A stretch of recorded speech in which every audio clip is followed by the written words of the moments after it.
My name is Betty. I am 76 years old, and I have spent the last decade unlearning everything the world told me about being a woman. You have been told a story.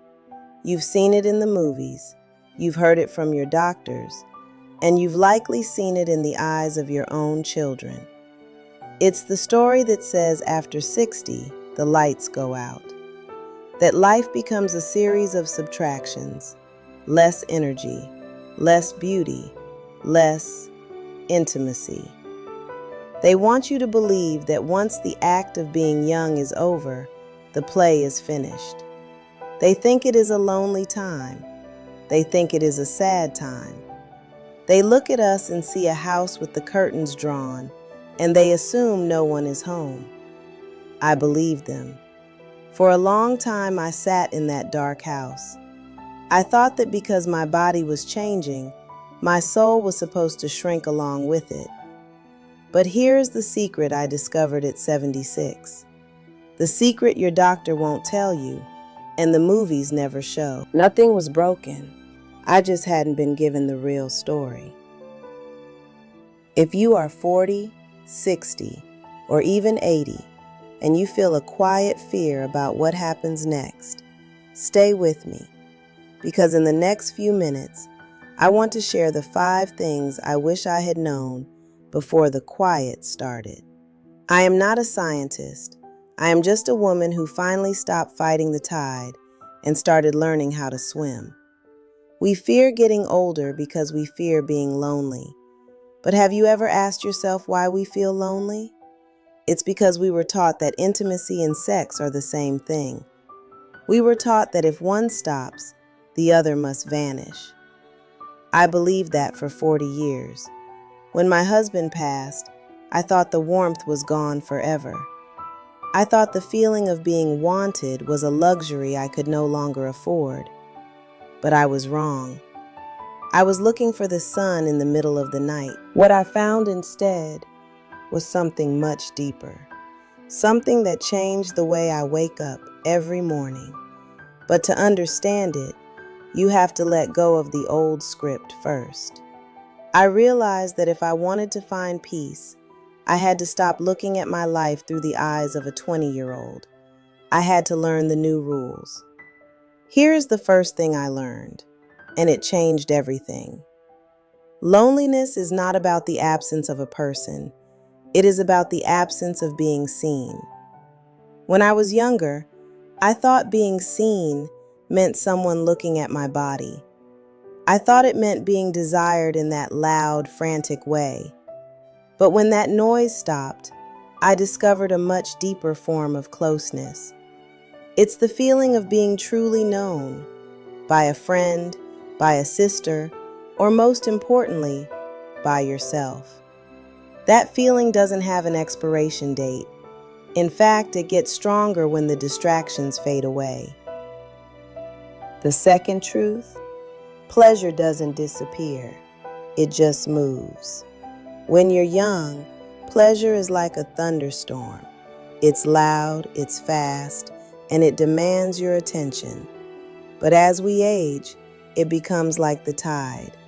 It's quieter, softer, but it's always there if you know where to look. I found it in things I used to ignore.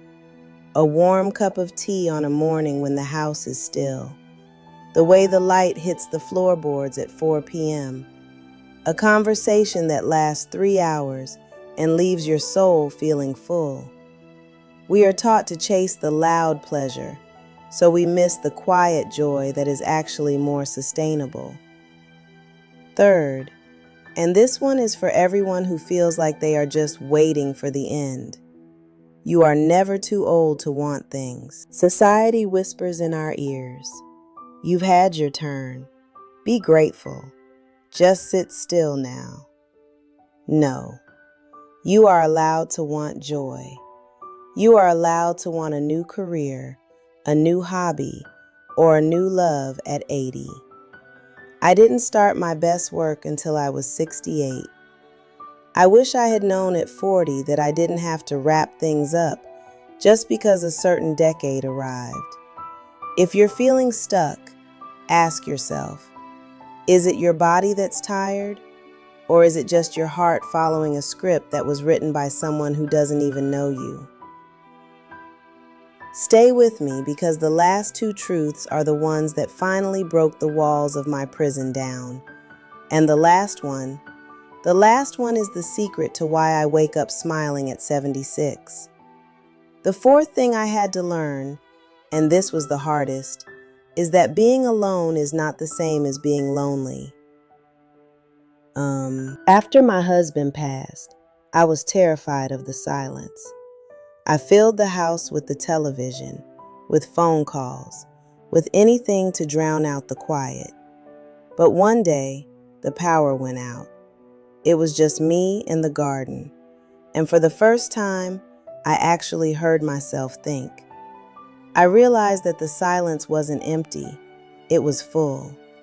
I felt a peace so heavy and so good that I realized I am enough. This moment, right here, is actually enough. And that leads me to the fifth and final truth, the real secret. You have to let go of the old script.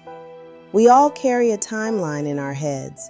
We think life is supposed to look a certain way at 50 or 70 or 80. But who wrote that timeline? Not you. It was written by people who wanted to sell you something, or people who were afraid of their own aging. When you throw that script away, you realize that your life doesn't have to get smaller. It can get richer. People ask me what my life looks like now. It looks nothing like what I expected. I wake up and I am not sad. I travel to places I've never seen. I started painting, not because I'm good at it, but because the feel of the brush makes me feel connected to life itself. I laugh more now than I did in my 30s. I spent years being afraid of this part of my life. I wasted years mourning a youth that was actually much more stressful than the peace I have now. I don't want you to do what I did. The real truth, the one they don't tell you, is that some of the most beautiful chapters of your story only begin after you think the book is closed. If this video helped you, even just a little bit, please share it. Not for the numbers, but for that one person out there who is sitting in the dark right now, thinking their life is over. Tell them it's not. Thank you for listening to me today. I'll see you in the next one. I haven't laughed this hard in ages. Me neither.